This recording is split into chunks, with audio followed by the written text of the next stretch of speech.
के मुर्दा जाता है। महात्मा बुद्ध रथ पे जा रहे हैं। सारथी से पूछा कि ये कौन है और इसे क्यों बांध कर ले जा रहे हैं। सारथी ने कहा, युवराज इस पर ध्यान न दो, चलो अपन जिस कार्य के लिए चल रहे हैं। महात्मा बुद्ध ने कहा, इतना तो बताओ कि इस आदमी का कसूर क्या है, इसे बांध के क्यों ले जा रहे हैं। सारथी ने कहा कि युवराज ये आदमी मर चुका है, रोज लोग इसे जलाने ले जा रहे हैं। ये मरना क्या होता है?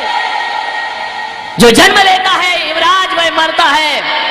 राजकुमार ये प्रकृति की व्यवस्था है, ये पैदा होगा वो मृत्यु को भी प्राप्त होगा। ये मृत्यु क्या होती है? एक बार जो इंसान दुनिया से चला जाए, उस शरीर से एक बार जो सांसें विदा हो जाती हैं, वो दोबारा लौट करके फिर वापस कभी नहीं आया करती हो। मृत्यु का अर्थ होता है शरीर का आत्मा से अलग हो जाना। युवराज जरा ये बताओ, क्या मैं भी मरूंगा? मैं तो राजकुमार हूं ना। बोले नहीं महाराज, राजा राणा छत्रपति हातिम के असवार, मरना सबको एक दिन अपनी अपनी। तुम भी नहीं बचोगे युवराज, एक दिन तुम्हें भी दुनिया से विदा होना पड़ेगा। महात्मा बुद्ध ने कहा कि मरना तय है।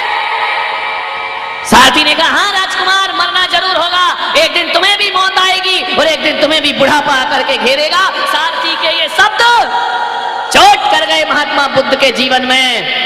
और महात्मा बुद्ध ने कहा कि सारथी अब रथ मोड़ लो, जब मरना ही है तो फिर जीवन के उत्सव में क्यों जाऊं, फिर तो मृत्यु के महोत्सव की तैयारी आज से ही हो जाना चाहिए। और महात्मा बुद्ध ने रथ मोड़ा और जंगल की ओर प्रस्थान कर। एक शब्द किसका क्या बन जाए कुछ कह नहीं सकते। यदि 30 दिन के प्रवचनों में तुम्हारा जीवन नहीं बदला तो समझना भी मेरे मुख से तुम्हारे लिए ब्रह्म वाक्य नहीं निकला है। कब निकलेगा कुछ नहीं कह सकते। मंदिर से पूजन करके आने वाला बड़ा विद्वान, बड़ा शास्त्रों का पाठी पिता के चरणों में आकर के बैठ गया। पिता ने कहा कि नेमी तुम बड़े विद्वान हो, बड़े ज्ञानी समझते हो अपने आप को, इतनी भी अकल नहीं आती कि एक कुत्ता भी जब जमीन पे बैठता है तो पूंछ से झाड़ करके बैठा करता है, और तू इंसान होकर के बिना रुमाल लगाए जमीन पर बैठ गया।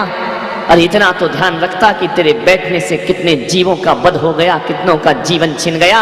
अरे किस काम की तेरी पूजा, किस काम का तेरा पाठ? अरे तुझे तो जब भी बैठना चाहिए तो रुमाल से झाड़ के बैठना चाहिए। एक शब्द उनके दिल को चोट कर गए पिता के, और उन्होंने कहा कि पिताजी अभी नेमी चंद जब भी बैठेगा तो रुमाल लगाकर नहीं, जब भी ये नेमी चंद बैठेगा तो मयूर पिछिका लगा करके बैठेगा। और वह नेमी चंद एक दिन आचार्य विमल सागर बन करके दुनिया में खड़े हो जाते हैं। कब किसका जीवन बदल जाए कुछ कह नहीं सकते।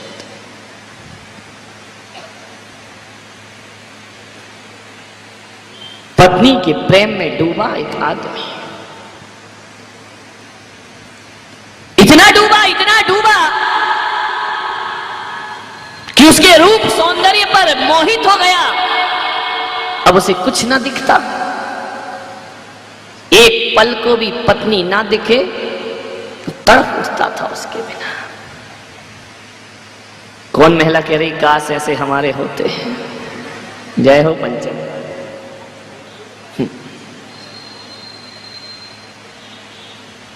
बहुत प्यार में डूब गया पत्नी के। एक दिन पत्नी पीहर चली गई, बहुत रोया कि तू मुझे छोड़ के मत जा। पत्नी ने कहा यार तुझे शर्म नहीं आती है? इतना तो मैं अपने माँ बाप को छोड़कर आई, जब नहीं रोई जितना तू रोता है। बोले देख रत्ना तू लौट के कब आएगी? तू जानती है मैं तेरे बिन ना रह पाऊंगा। रत्नावली ने कहा कि थोड़ा धैर्य रखो, मैं जाऊंगी कहां, लौट कर तो यहीं आऊंगी। नहीं रत्ना तेरे बिन जीना मुश्किल है। विचार करिए, सोचिए आप। बोले कि रत्नावली मैं तेरे बिन नहीं जी सकता हूं। रत्ना ने कहा धैर्य रखो, दुनिया क्या कहेगी? मैं जानती हूं कि तुम मुझे प्राणों से लेकिन थोड़ी समाज की व्यवस्थाएं भी देखना पड़ती हैं। मुझे पीहर जाना होगा। चली गई पीहर। बरसात के दिन, अमावस की काली रात, 12 बजे रात तक सोना पाया। 12 बजे रात को भागा ससुराल की तरफ। एक बार तो मैं रत्ना को देखे बिना सो नहीं सकता हूं, जी नहीं सकता हूं, मुझे जाना होगा। मूसलाधार बारिश, वो कोई दिल्ली तो थी नहीं कि पूरा चौमासा बीत जाए और पानी को तरस जाए। वहां तो मूसलाधार झमाझम बारिश हो रही थी। अमावस की काली रात, बिजली चमक रही है। दौड़ा दौड़ा भागा, भागते गया। क्या देखता है कि नदी उफान पर है। सावन भादों की बरसात और नदियों का उफान, तटों को तोड़ करके बह रही है नदी। देखा कि मुझे जाना तो जरूर है, लेकिन जाऊं कैसे? रात को 12 बजे कौन मुझे उस पार करेगा? नदी पूरे जोश में है, नदी पूरे उफान में है। हाव देखा ना ताव। ध्यान रखना, जब भीतर प्यास जगती है, लगन लगती है, तो फिर कुछ भी दिखाई नहीं दिया करता है।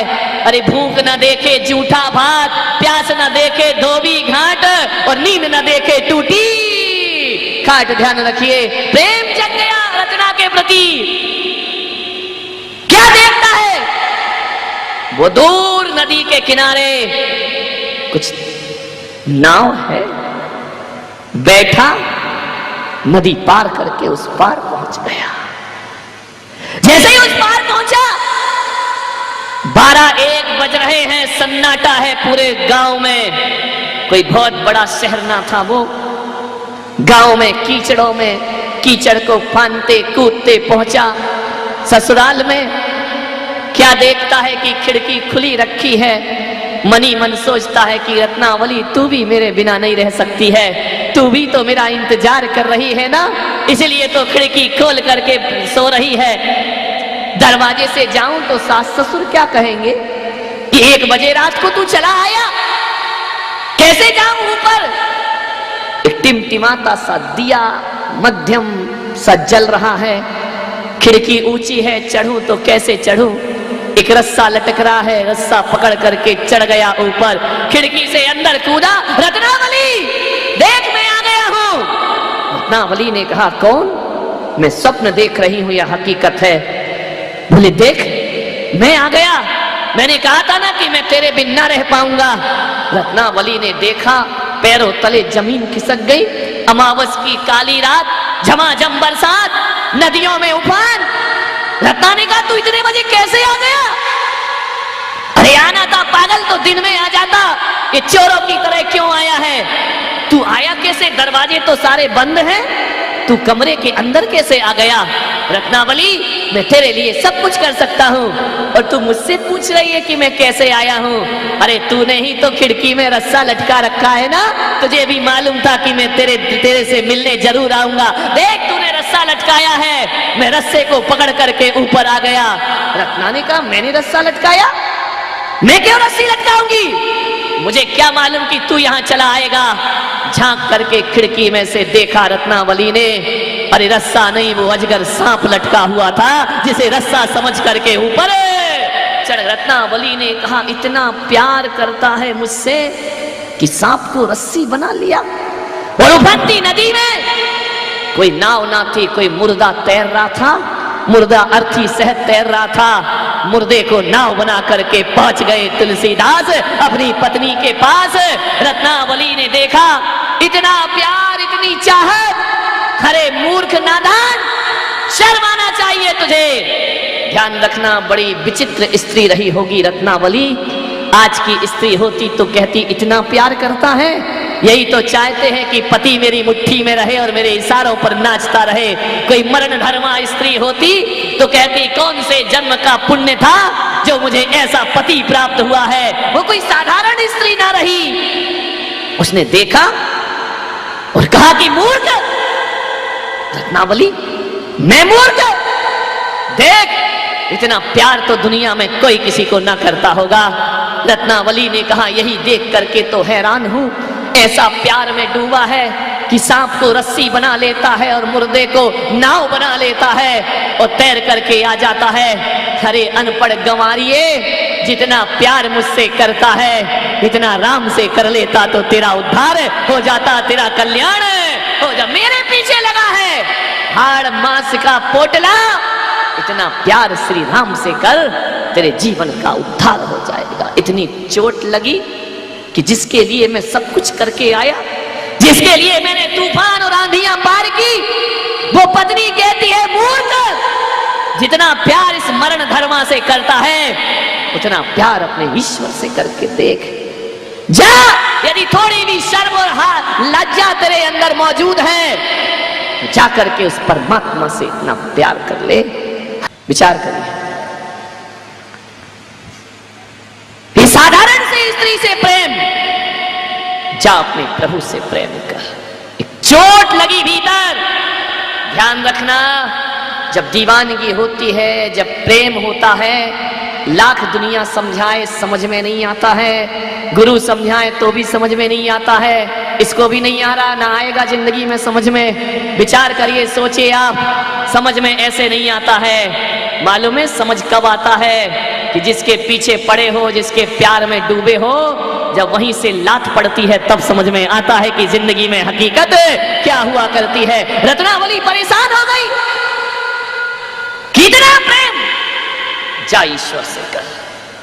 चोट लग गई, ऐसा बोलती है रत्नावली कि मरण धर्मा स्त्री से प्रेम करने वाला ईश्वर से प्रेम करे। क्या होते हैं ये नाम? रत्ना ने कहा कि जा, इतनी सी भी शर्म हया और इज्जत मौजूद है, लज्जा मौजूद है तेरे भीतर, तो निकल जा इसी रात मेरे घर से बाहर। ध्यान रखना, एक शब्द चोट कर गए, चले गए जंगल में। और रत्ना नहीं, हालांकि रत्ना भी रा से शुरू होता है और राम भी रा से शुरू हुआ करता है, लेकिन दोनों के नाम में बड़ा अंतर होता है। रत्ना रत्ना जपता है तो संसार में भटकता है, और राम राम जपता है तो बेड़ा पार हो जाया करता है। राम राम जपने बैठ गया, सकल कामनाओं को देता चुनौती, चला वियोगी। पत्नी के वियोग में डूबा, सकल कामनाओं को देता चुनौती, चला वियोगी। काम कामना और कामनी से निंदित होकर उपयोगी। बुझ जाती हृदय की प्यास, अगर गले लग जाती रत्ना, तो कैसे होते तुलसी हुलसी सुत तुलसी दास, अगर मिट जाती प्रेम पिपास। ध्यान रखिए, विचार करिए आप, राम राम जपा। जो तुलसी नहीं जानते राम को, एक दिन तुलसी ऐसे हुए कि तुलसीदास से पूछा कि राम मिले या ना मिले, आप क्या बने अपने जीवन में? तो तुलसीदास ने कहा कि तुलसी तुलसी सब कहें और तुलसी बन की घास।